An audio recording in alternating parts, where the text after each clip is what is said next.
Hello, everybody. Welcome to our webinar number 7. We are going to be talking moving your sex work business online and surviving in sex work online.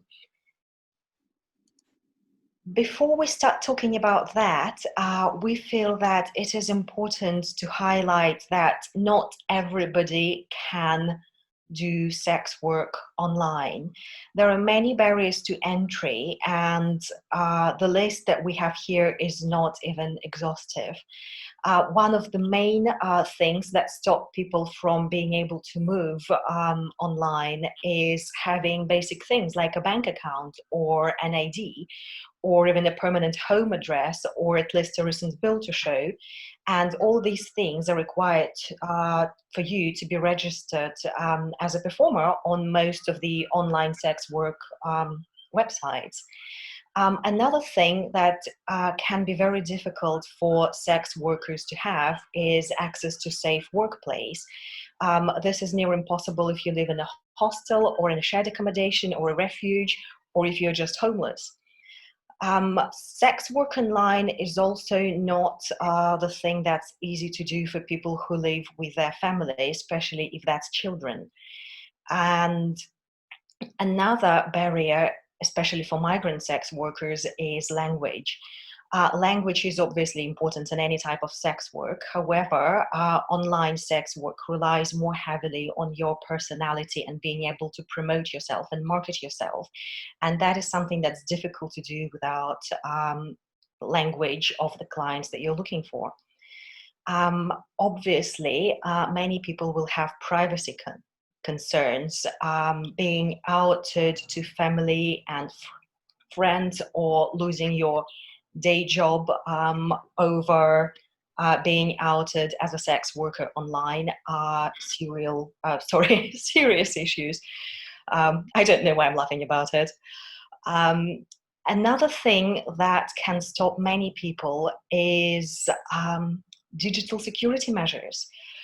If you don't know how to make yourself safe online, then your concerns about online harassment and stalking and doxing will be amplified, and it can actually stop people from moving online. Obviously, not everybody has the skills like video editing and knowledge about the good light. And I mean, I'm talking about these things. I don't know what I'm talking about because I never had to have these skills, and I don't know how long it would take to pick them up. And another crucial aspect of this is your health, both mental and physical. Being exposed to so many people online will obviously make you exposed to a lot of nastiness online as well. And while in person-to-person sex work, this can be limited and yet still really heavy and unpleasant, this can be multiplied in being so present in online spaces. A lot of these things need to be taken into account, and for many people, mental health is a big issue and will be a massive barrier to moving their sex work business online. However, if you do manage, if you think you have the capacity and you have all the right things like IDs and bank accounts, you need to figure out where you want to start. Okay, so there are 4 basic categories, if you like, of things that you can sell online. You don't have to do all of them. You can pick and choose. We've given you a couple of sort of pros and cons. I'll go through them now. But when you are thinking about starting online sex work, you need to figure out what it is exactly you're going to sell. So you can go down the route of photos, nudes, lewds, lingerie. One good thing about photos is they're really easy to edit. They're really easy to censor. So if you don't want your face to be in them, for example, that's perfectly easy to do. All you need is a smartphone. And they are relatively easy to produce as well. So you can take a lot of them in not much time at all. It doesn't take all that much planning. So that's photos. Videos are a little bit harder. You need a few sort of tech skills to, take them off of your camera and onto your computer. You need to edit them. What I will say with both of these, photos and videos, you will need to watermark them. You need to make sure that your name is on anything that you produce. And you can try, and if you start this from the very beginning of your career, you can make sure that everything is attributed to you properly on the internet, even if it gets pirated. So on the videos, they are a little bit harder to edit, they're a little bit harder to censor. You do need a few tech skills. If you're editing videos, it's a slightly different ball game than if you're editing photos. However, again, you can do it from your smartphone, you can record, you can upload. So it's not the hardest thing in the world. The next section we have is live interaction, which is what we're calling any kind of phone chat, webcam sessions, or texting. Again, with the tech skills, you're going to need the ability to know that you are connected in real time to the other person, to your client. And also, because this is not a scripted interaction, that's what the clients tend to enjoy. You have to be able to wing it. You have to be able to answer any strange, bizarre questions, queries, comments, things that might not be, particularly concerning or abusive, things that are just a little bit bizarre every now and again. It's something you have to work on to become, kind of unfazed by it all. So the final category is physical items. These are the absolute easiest option to produce. When we say physical items, we're talking knickers, socks, shoes, toenail clippings, locks of hair, whatever you can think of, Polaroids, autographs, absolutely anything like that you will need to physically package and put in the post to get it to your client.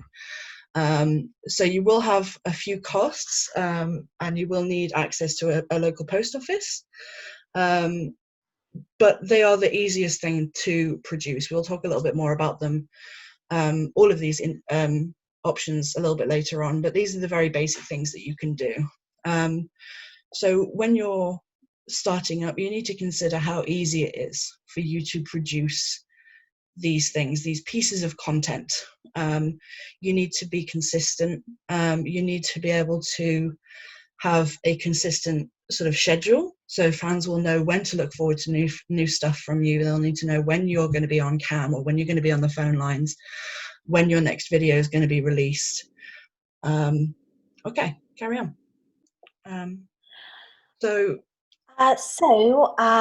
Let's assume that you've decided what is the easiest thing that you can sell, and that sex work online is something that you can try.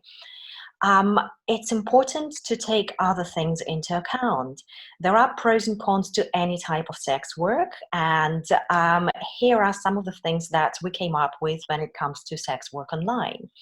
First of all, as with any type of sex work, you can set your own hours, which is a huge benefit for people who need to keep things like childcare or university hours in mind.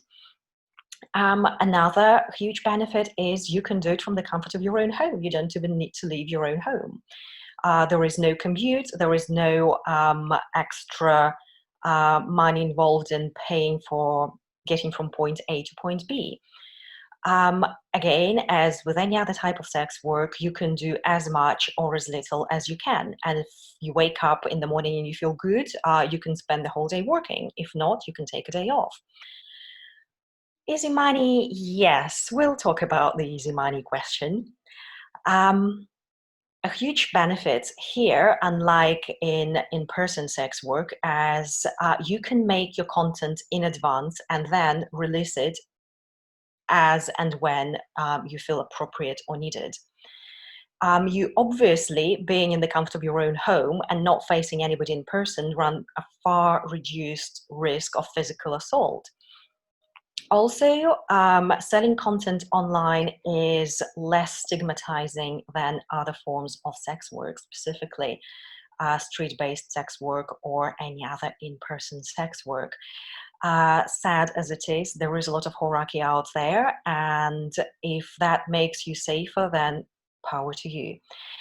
Um, you need to keep it in mind that you, as with any other sex work, you start small, but it gets better the bigger your online platform is.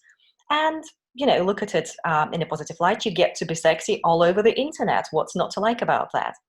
However, now let's look at the opposite side of it.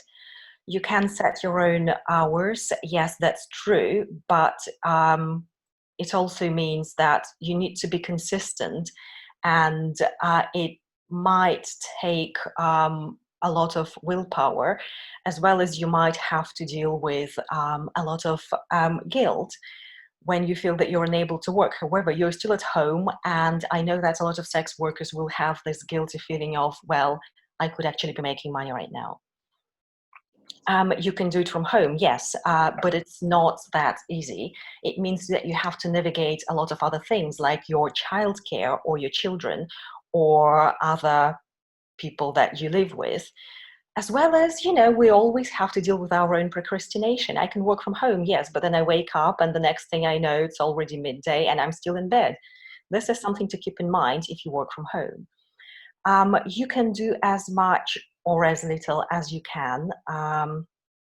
You probably don't want to end up doing as little as you can, because we all still need to pay our rents. So no, it's not easy money. It is actually a lot of work. And we have to keep it in mind that with online sex work, unlike physical interactions with people, you do not get immediate financial payoff. If you do register with one or even many of the websites where you can do online sex work, it's going to take a few weeks for them to send the payment to you. And when you just start, it's probably not going to be a large amount of money. And this is something that you need to keep in mind. As well as the heavy personal exposure. A lot of online sex work is hinged on your personality and your talent in selling yourself. And that can be difficult as well as exhausting. It also involves a lot of admin work that, well, obviously exists in any type of sex work, and the sort of work that you don't get paid for. And it can be very isolating. All sex work is isolating, and we know it. However, if you can work in a brothel, or if you can go outside and meet your colleagues between clients, that's one thing. When you're stuck at home in your own bedroom all day, every day, that's taking isolation one step further. And obviously, everything gets bigger with time, and the bigger your platform is, but it's not that easy to get a large platform. It demands a lot of skill, and you'll probably have to take courses and classes on social media promotion and other relevant subjects.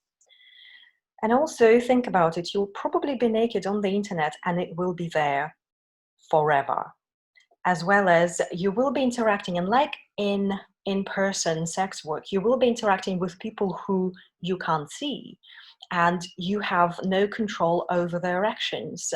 You don't know if they're going to record the session that you're giving them. You don't know how they are going to use the recordings or screenshots. All these things can be very scary. We've been over the pros and cons a little bit. There are still more questions to ask yourself before you begin. First and foremost, are you prepared to accept the risks that my colleagues just laid out? There are a lot of people who get sort of gung-ho about it and rush in and then maybe regret, putting all of that out there. You need to make sure that it is definitely for you, and that you accept the risks, and also that you've done what you can to mitigate the risks as well. And then there's more practical considerations. What name are you going to use? What will be on your content when you watermark it?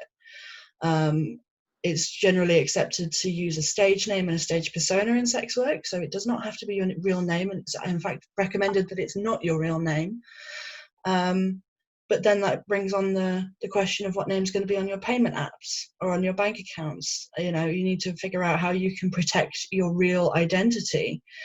You need to figure out, you know, if you're operating via post, if you're doing physical items, do you need a PO box? Do you need a fake address? Do you need an address that you can pick up post from without actually being there? Especially if you're selling physical items, but also a lot of sex workers have a wish list for clients to send you gifts through. What address are you going to put on that? How are you going to incorporate your personality and your interests into your work? Because sex work is it's all about you. It's all about what you bring to the table. We're all marvelous, sparkly, unique individuals. You need to figure out how to sell that best. What makes you unique? What do you have that no one else has, basically? But then you need to also figure out what kind of clients are you going for? You know, who would you want ideally to be buying your content, to be buying your offerings? And once you've answered, honestly, all these questions to yourself, you will need to start thinking about equipment.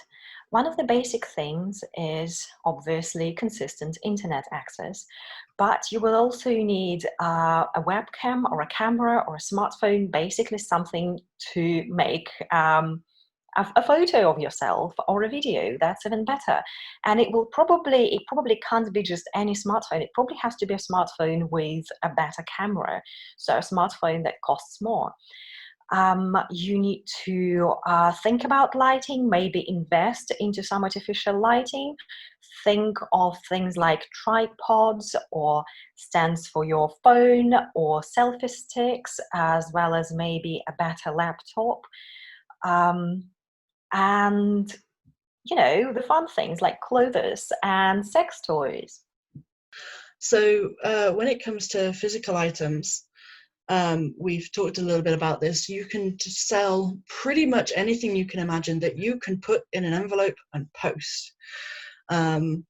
This is lingerie, underwear, socks, Polaroids, prints of favorite photos that your clients may have.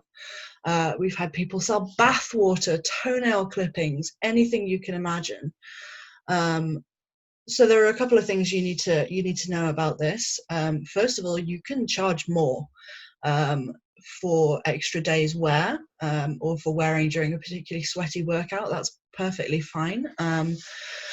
Make sure to sell for more than you bought the item for. Obviously, you don't want to make a loss on anything. This is especially easy with Primark multi-packs.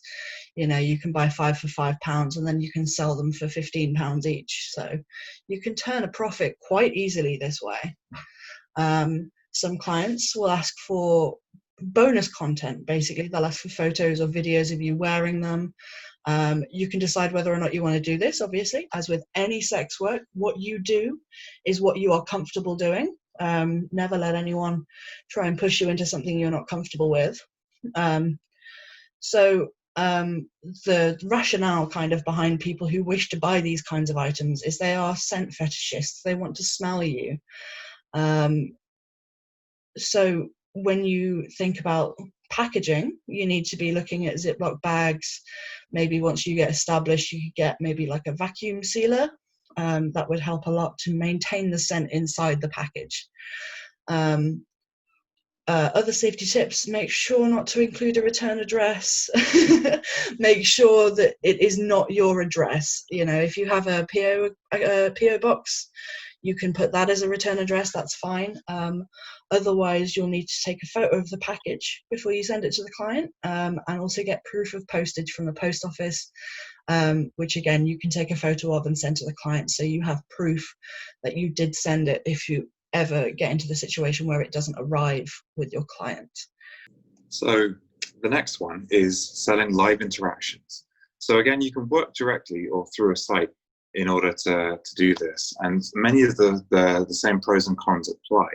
So this is what people often think of when they say something like webcamming, people just doing a performance in front of maybe like a strip show in front of a camera to a live audience, and potentially talking back and forth to them. One of the really important things with all of this is that there is consistency. So you're scheduling your work so that people know when to expect you, but also so that you are managing your day and your time as well, because otherwise it can really be sucked in with the potential of, if I stay a little bit longer, then I will make a little bit more money, and eventually you can burn yourself out. So this sort of scheduling consistency is helpful in your earnings and also with your mental well-being. Next things are, it's really important if you're using sort of through a site, you look at the campsites that are available and you check out which ones you want to be involved with. There's different features on different sites, and it's really worth being aware of those features. So you can block people potentially that are being problematic when they're watching your shows, if they're saying things that are inappropriate to you or upsetting. Being aware of the block features. You can also do things like geoblock location. So for example, if you want people who aren't in your hometown or even in your home country to see the work that you're doing, then you're able to do that. So it's only international people potentially that are seeing your work. And that's so obviously the sort of social impact of you doing this work doesn't come back to impact you. Many of these accounts use tokens. So the clients will sign up to the account, they'll put some money in, and then there'll be a sort of on-platform currency. And that makes it sort of easier for them to sort of withdraw. It makes it harder for them to sort of withdraw the money if they're unhappy with it later, and more likely to spend the money with the different providers on the platform. It's sort of a bit of a competitive nature. So you are against like one another and trying to get each other's attention. So innovation is a really useful sort of tool to get people's attention there. Most of these structures are either private or public channels. So how that works is you're either basically subscribing to be part of one of these platforms, and when you've subscribed with a fee as a client, you're then able to pick the room that you want to look at for the day and see different people, delivering expected shows. The alternative is the providers, the people camming, are doing lots of work for free, and the public end up there and they see the sort of free performances. And that means that the cammers doing this free work are constantly in a place where they're trying to encourage the clients to tip them, which also happens in the sort of subscription space, but it's even more important when it's this sort of free system. So they're encouraging clients to tip them, but also there's the opportunities to bring people into private shows, sort of one-on-one shows. Again, the tipping and the private shows happens in both platforms, but different platforms structured differently, and the behaviors on the platform are a little bit different because of this. You tend to make quite a lot of money for the individual private shows, but might be difficult tempting people to get into the space where they're accepting a private show. Then you've got sort of independent accounting. This basically takes down a third approach where you're looking at sort of setting it up all yourself. It's kind of a low-tech solution for people that don't want to really handle some of the software that the other platforms have produced for them. So if you're looking to get onto online sex work and you're looking for a simple way to do it, some popular ways are things like setting up Skype calls or WhatsApp calls as if they were a meeting with a client, as it like a regular sort of meeting. You handle it in the same way that you normally would with a one-on-one sort of independent sex work meeting, but you're just doing the thing online. But the implications for this are you pick your platform, you'll be aware of their sort of morality clauses or sort of nudity policies, so you're aware of what they won't actually allow and what your account could be banned for. You also need to be aware of how you manage payment. So if you're taking clients on, have you charged them for a lifetime access to this particular account, or do you need to keep some sort of chart where you're making sure that clients are paying every month and withdrawing access to your accounts based on whether they're paid or not? Depending on what platforms you do, that's harder or easier. So if you do something like Snapchat, once the fans actually know your details, it's very difficult to sort of add them and remove them per month. Snapchat itself has quite a strict policy against people using their platforms this way, but there's still quite a big community of people using Snapchat in the way they call Snapchat premiums, which is this having an explicit account and sort of selling access to people that have contacted you and saying that that's what they want to see. There are many, some of the classic, most used social media accounts are really difficult to do this with, though, so do be aware of this. There is sort of less setup with these accounts, and as far as the actual camming platforms will require things like ID for verification. However, you do also take on those extra security risks yourself by not having things like submitting ID, these sorts of things. You need to be more aware of there might be people viewing you that are minors, things like that. You also need to make sure that your content can't be accused of filming with someone who's underage if you're working with multiple people. So you really are taking a lot more of the responsibility. You're potentially making more of the income because the higher percentages you're keeping, but there's a lot more of the work and the management there. And obviously you're fighting some of the actual platform's internal structures. When it comes to taking payments and keeping track of them, that's, again, there's a number of different strategies that people use that, but often it ends up with being sort of an online platforms like Excel or Google Sheets. Okay, so back to the photos and videos. We've put these both on one slide because they're both very similar in terms of how you sell them. So again, you can sell them either independently and deal directly with your clients. This is kind of difficult to do to begin with because obviously you won't have any clients. However, it does mean you get to keep 100% of the money you make. It does mean that you will have to be awake and online and ready to reply and respond to inquiries quickly so that your clients don't get bored and move on.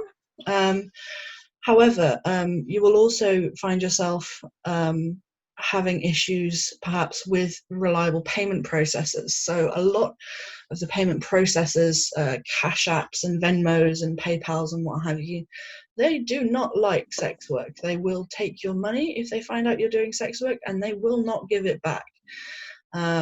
So dealing directly with your clients means that yes, you get to keep all of the money and none of the sites or platforms take a cut, but if your PayPal is shut down and you lose all of the money that was in that account, there isn't really anything you can do. So it's a bit of a trade-off. If you don't like the idea of taking that risk, you can always sell through platforms that will host your content and deal with the payments for you. This means that anytime, night or day, clients can make purchases. You do not have to be online and active, but sites will take a percentage of your money. The percentage will vary based on the site and based on what kind of feature you're using on that site particularly.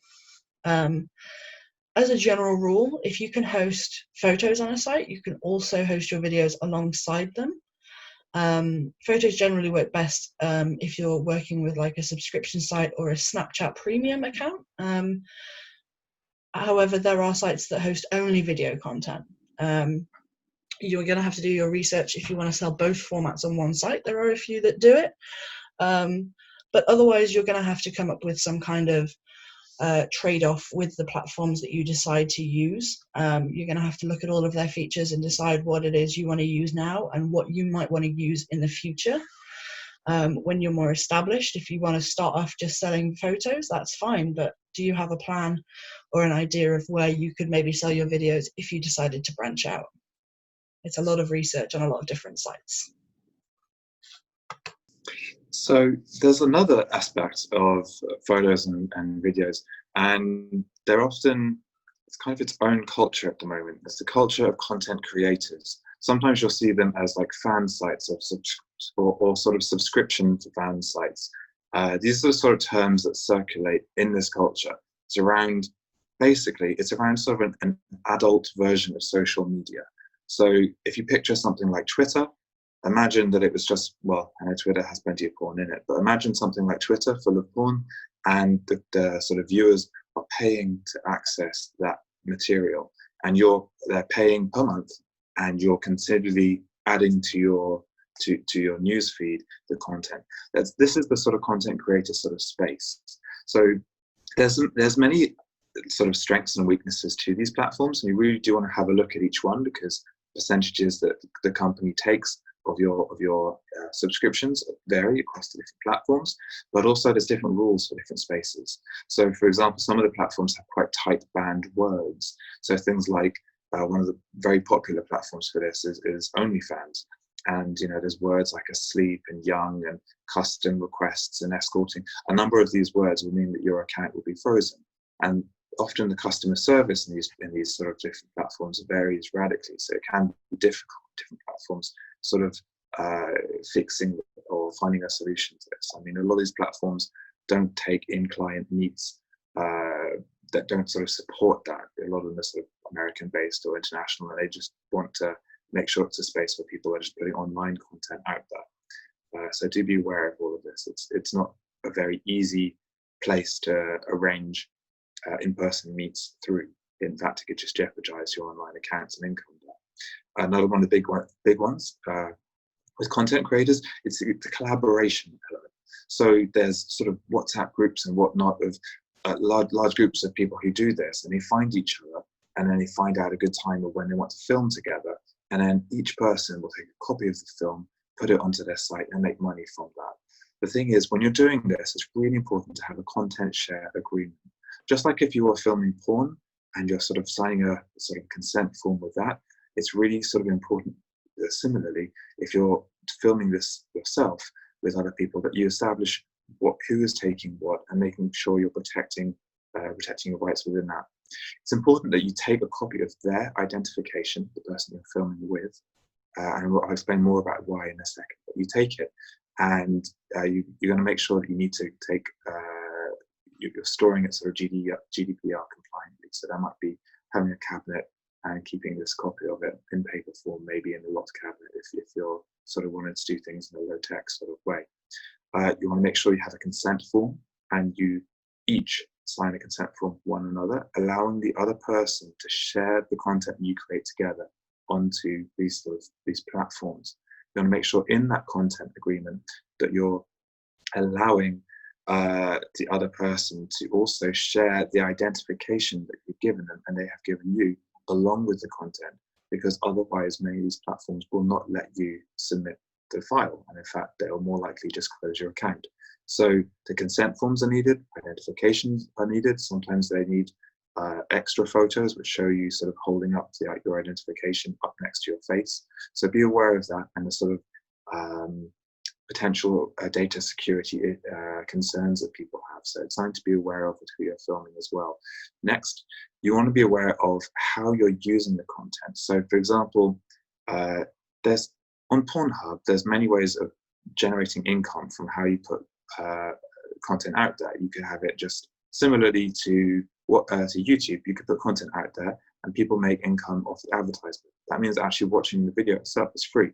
If you were to do this with content which you collaborated with someone on, and they were to do something like put that same content on, if they were to put it on something like OnlyFans, just for fans, or something like that, and their fans were to pay £10 a month or something like that, those fans might be very upset that they could see that same content for free elsewhere.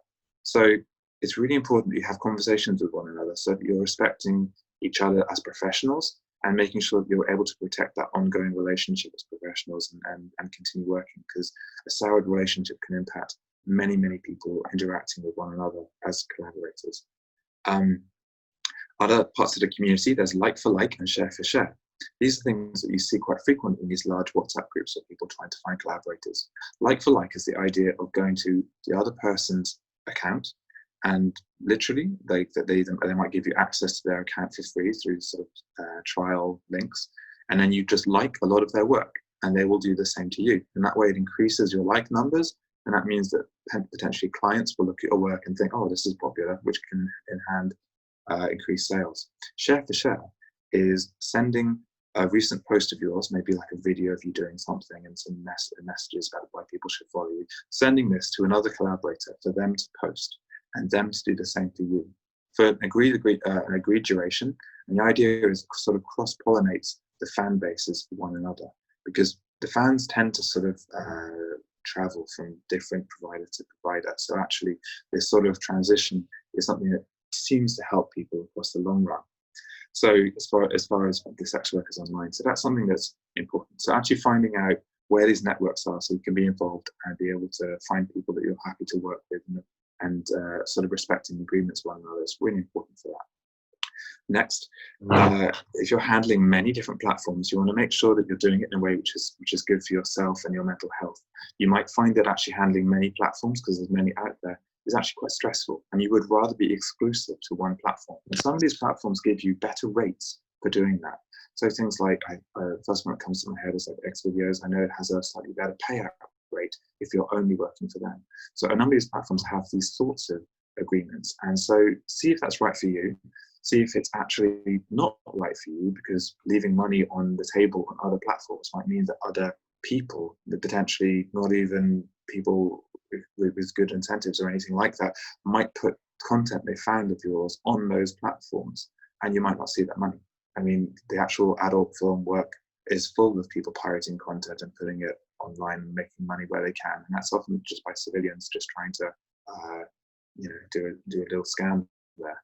So sometimes people just put themselves on every platform as a way of dominating the space, so that other people aren't taking money from them in those spaces. You can manage yourself across many different accounts if that works for you, or you could also automate it using services like Motize. So there's these softwares that actually you will have to pay for, but you can send your work to a singular place and it will distribute them and populate them across many different platforms. You could also look at employing a manager. So what are these sort of content creator managers? That means they will say, okay, I'm looking for this particular type of scene. I'm looking for a shower scene, for example, because it's been a while since you've done something like that. And you'll send them to work and they'll populate it across different platforms. They will take certain percentages in the majority of cases, because they're doing quite a lot of work there. So make sure that you're setting up a contract with them of what percentage they're going to be taking. Make sure it's money you're happy with. Also make sure that the ownership of the content is agreed. You don't want to be in a situation where if you fall sour with the manager and you go different ways, you don't want it to be a situation where they keep the account that you have been working on with them. Some managers will try and do that. You want to make sure that when you're leaving, you're the one that owns the account and you're happy with the percentages that your income during the time that you are working with that manager. The next big thing to talk about is referral payments. So a number of these platforms do something where it's called a referral payout. It's the idea that you have a code when you sign up, and with this code, you're able to give it to someone else who's signing up, and that way, if they sign up with that code, you will make a certain percentage of their income coming to you. So it's often, some of the big platforms will have about 5%. So basically, if these people that you help sign up do well, you're likely to do well as well. So that sounds a bit bizarre, but it's actually also structured in a way where they won't lose any money for doing that, because actually the platform itself takes a larger percent to compensate if someone hasn't done that. So by them not using a referral code, they don't lose money. The sell of this strategy is that it could just make someone money that they appreciate helping them sign up. There's a lot of pros and cons about this, and I'm really glad to be getting into this because it's quite a complex one.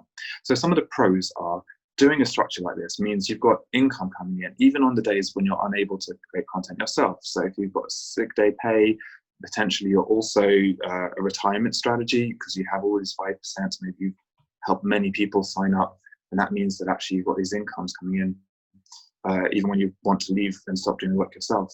Next, you can also sort of create a culture of mentoring. So if someone's new and you say, okay, well, I'm going to help you get in contact with this particular photographer or travel to this particular place, and because your success equals my success, something like that. So they're the sort of pros there. If you think of other industries, people are able to have sick day pay and they're able to retire, so why not is one of the strategies that they say are in the sort of pro side of all of this. The downside is it's also often called an MLM, which is a multi-level marketing strategy.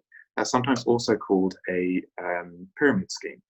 The idea is it becomes more important for the actual platform that people focus on bringing new people onto the platform than the actual content itself. That it's known as sort of an unstable economy, because at some point it's not going to be as popular signing up new people. At that point, the economy tends to crash. People seem to see that actually the same income that they were expecting or hoping and seeing other people making doesn't mean that they will get there themselves. So there's that big risk there of this sort of a crash of the actual economy, because the money isn't just based on how popular the footage is on there. It's more about how people are signed up. There's also quite big well-being impacts, because this sort of culture can inspire sort of jealousy. So looking at each other and seeing how comparatively, well, this person's making this much more than me, does that mean their content's doing much better than me? Actually, it might just be that they joined early and that they signed up a lot of other people. So be aware of when you're comparing a lot of people and whether it's impacting you in your relationships, because it can have a really, sort of jealousy can eat away. And unfortunately, these strategies actually can have that impact. Okay, so off the back of that, there are a few things that you should be aware of about sex work, about, you know, how it can impact your mental health and your well-being. Because being a sex worker is hard. It's really hard work. It's not easy money, and it can take months to build a client base. It can take months for you to be, you know, making enough money to support yourself. I know a lot of people have been doing it full time for a year and still can't pay all of their bills just from sex work. It's a slog, it really is.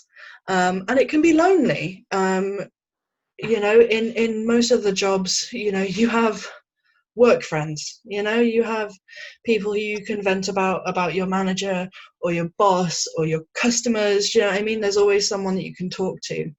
And sex work is just the same. There are so many group chats, there's Discord servers, Telegram groups, absolutely full to the brim with other sex workers who are all having the same problems as you, who have all dealt with the same terrible customers, have all dealt with the same terrible, you know, bad hair days and what have you. There's always someone who has been through what you've been through. So do feel free to reach out if you're struggling. Even just doing a Twitter search for, I don't know, sex worker Discord servers, you'll get a few results. So if you're struggling, or if you think you may be struggling, or you just want to have some friends, that's a good option for you. The other thing is, don't ever compare yourself to others. There are people of all races, genders, body types, everything. They are all capable of thriving. However, if you're marginalized, you are going to work that little bit harder to gain mainstream recognition. Privilege still exists in the sex work world. We can try and circumvent it, and we can try and turn it into a niche, but yeah, there's support and there's clients for you though. Yeah, it's a tricky one, but don't let it put you off. If you really want to do this, you can do it. It's fine.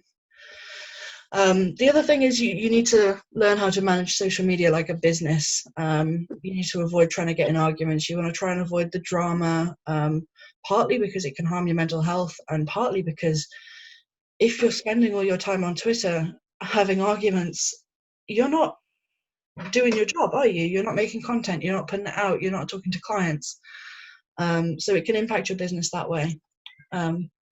But most of all, you need to know that what works for someone else might not work for you. Trying to emulate or even outright copy successful models or models who you think are making a lot of money, it doesn't always work out. You know, you need to figure out why you are special and what makes you amazing. Focus on that, and then the clients will follow afterwards. I guarantee it. So there's two main ways of getting paid. You can either do direct debit, that's sort of direct to your bank, sorry, not direct debit, but direct to your bank, that's sort of bank transfer sort of directions. You can also do indirect. So that means that you're expecting the websites that host your work to handle like payments for you. And you can have sort of the online fans and clients be paying through that space. Make sure you check exchange rates, particularly if it's going to be happening, payments going to be happening in other currencies, and be aware of how much percentage these platforms will be taking. Um, Taking payments through sites will mean sometimes there's minimum payouts of how little they will start you to be able to withdraw. There can be different payout methods, so it might be that they only let you check out in certain ways. It might be that they are also requiring that you do it in certain periods, so only certain days. So maybe you're only able to withdraw money every 2 weeks. They can also, these platforms can sort of help you handle tax sometimes, so sending you the forms. If you're doing it direct, then you obviously need to handle your tax in your own ways. When you're taking the direct payment yourselves, obviously you're going to be getting all of the money, so there's sort of the advantage there. But it's also you also need to be aware that some of these platforms are not sex worker friendly, and they might sort of freeze your account if you find out if they find out that you do it, even if it's just adult content. It's not that it needs to be illegal. Some of these platforms actually have sort of morality clauses. So sometimes it's worth having multiples of these accounts, if that's helpful. Sometimes sort of so things like classically PayPal doesn't like it and freezes your account if they discover that you're doing adult work sort of income. So a lot of the time what people do is if they still continue to use PayPal, they do things like they have many accounts set up where they expect the accounts to be frozen at some point, and they are quite fastidious about removing the money as soon as a client pays into the account. That way, the client is happy that their bank statement doesn't say what actually happened and where it went to, because it only appears as PayPal, and you're happy because a reverse charge can't be done. So that's the idea of a sort of, you make a transaction and then someone claims that the service or product wasn't given and you need to claim it back. A number of different payment platforms enable that, and that's a real risk. So that's something to be aware of. You want to make sure you're spreading yourself out. Don't put everything onto a singular platform because of the same issues as I said before, people freezing your accounts. This also applies on the types of like camming companies or the sort of content creator platforms that you're putting out there. Some of them change how their platform operates and maybe becomes less adult friendly, and some of them have fallen into tax issues and potentially might have just suddenly disappear. That's some of the sort of concerns. So do bits of research on which companies you get into bed with, as it were. So you do want to check on these elements.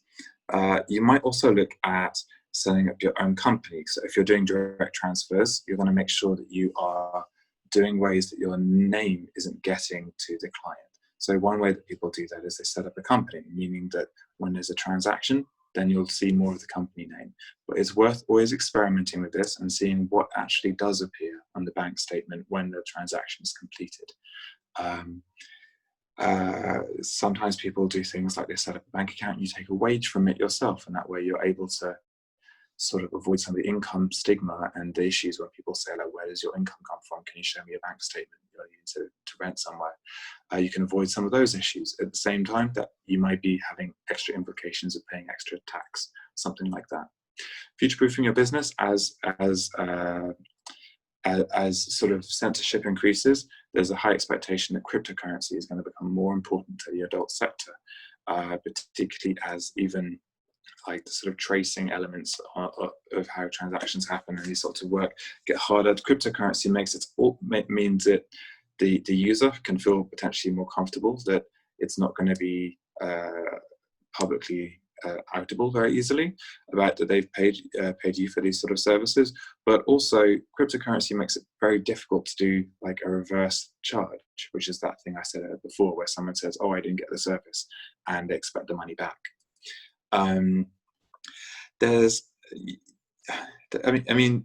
going to be some big drastic changes that are going to happen. So it's worth you looking into these issues yourself and making sure you're avoiding any potential scams that try and tempt you into with as far as something like cryptocurrency. There's been quite a lot of different scams that haven't been real currencies that people have developed and try to get people to invest in. So really be aware of this. And if it sounds too good to be true, it probably is too good to be true. You want to look at your internet security. You want to be looking at your encryption. Also noticing that The politics is impacting how encryption, end-to-end encryption is changing. So keep on top of that. If you have a selection of social media platforms, be aware of things like shadow banning. Be aware of, is it going to be a lot of extra work for you if you're managing multiple accounts, because at some point these accounts might get taken down or deleted because the platform is becoming less adult friendly? Or is it just extra mental health stresses on you for managing most of these accounts? Develop a long-term plan as well as a short-term plan, because it might be that some of these approaches only work in a temporary approach, and you will have to be agile to developing how the changing platform, how the changing landscape of online sex works. Put together ideas of exit strategies, retirement platforms, other alternative investments that you can sort of make, because sometimes you can do very well in a certain time of the year and not well in another time of year. So do make sure you're thinking about it as a business, and trying to thinking about it as logically and business focused as you can, business minded.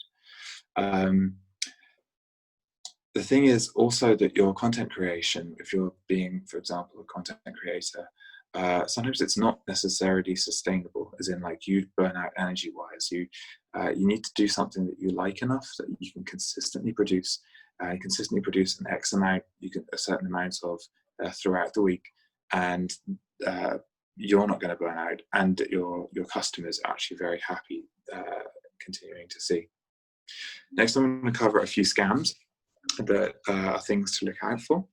So some of the really common scams are things like sugar daddies and people saying, oh, I will pay you this amount of money. All I need you to do is send me this amount in exchange. So something like maybe saying, pay for a gift card for me, and then I'll start paying into your bank a certain amount. If they're getting you to do something first, be wary of it. It's going to be a scam.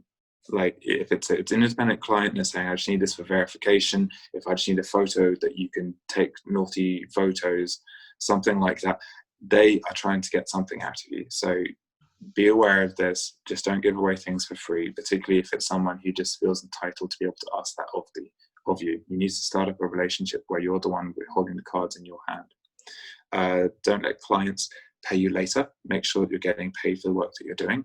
Tell them to wait and pay when they can, if that's the case. So that's really making, in the same with sort of in-person sex work, you really want to make sure that there's just not a culture happening where they're feeling like they can set things on their terms and pay you when they're comfortable to.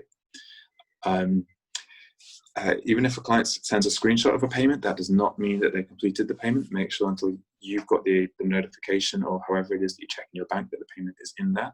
Make sure you do what you can to stop a chargeback happening. So sometimes that's sort of the referral sort of space. But actually, the referral code actually refers to something else. So another one of the common scams are on the content creator platforms. When someone says, okay, here's a referral code, please use this referral code, because then they will make the money that's based on how much money you do. They may say, use this code and I will offer you this. I will take you to here, I will fly you to there, I will be supportive this way. Sometimes that can be empty promises, so don't fall for that. Make sure that you are knowing the people that are offering referral codes, if that's a direction you want to go down. Not everyone wants to go down that direction, but be aware that there is a scam of people saying, use my referral code and I will give you X, Y, and Z. And that's just so that they can make money out of you, and they may not need to deliver any of that. I've mentioned before chargebacks. Some of them are really notorious, things like PayPal, OnlyFans. This really, really happens quite a lot. So do be aware. The client just has to report the charges are sort of fraudulent, and they get them refunded. So it's quite simple to do. So you really do need to make sure you're factoring in business approaches to avoid this happening. You want to research protection. So potentially some companies will do things like chargeback protection on sites. So have a look into that. Do also be aware of people that say that they're photographers or videographers and offer free things. Always ask for references, because often these people are saying that they're going to give you a free shoot or something that you need, and actually they are still trying to get something like free sex out of you or free show out of you. So really do be aware of what they're offering and what you're getting from it. Thank you for making it this far and staying with us. And we hope that the information we provided is useful to you in many ways. We're also going to link to a number of other online sex work guides under the video. And they are all by sex workers covering different sides and different aspects of online sex work. And there is plenty of useful information there. Please, please have a look. However, we also need to point out that a lot of sex workers who can move online will be moving online right now just because of the whole COVID situation, so that online sex work market might be getting saturated. So don't put a lot of pressure on yourself and expect too much of yourself. Sometimes it's not about how hard you work. Sometimes it's just difficult to make a lot of money because people don't have much money to give. Be mindful of that, and please understand that if you've not done online sex work before, some of the crimes that people want and sometimes will commit against you will be new to you, and you will not be prepared. You can always speak to our casework team about it. There was a dedicated victim support worker there, and you can always report to NAM whether that crime was committed against you online or in person or however else. Please think of reporting it so that their alerts can be sent out to people, to other sex workers in your area, so they could stay protected. And speak to our casework team if you want a food voucher. Whether you're able to move online or you can't, food is a human right, and this is something that we all need at the moment. So if you need one, please do not hesitate to get in touch with NAM. Stay safe, and if you are aware of other guides to online sex work that we haven't found and haven't linked to under the video, let us know. And I think guides that sex workers make for each other should get more promotion and more attention. We need to help each other when we can. Bye.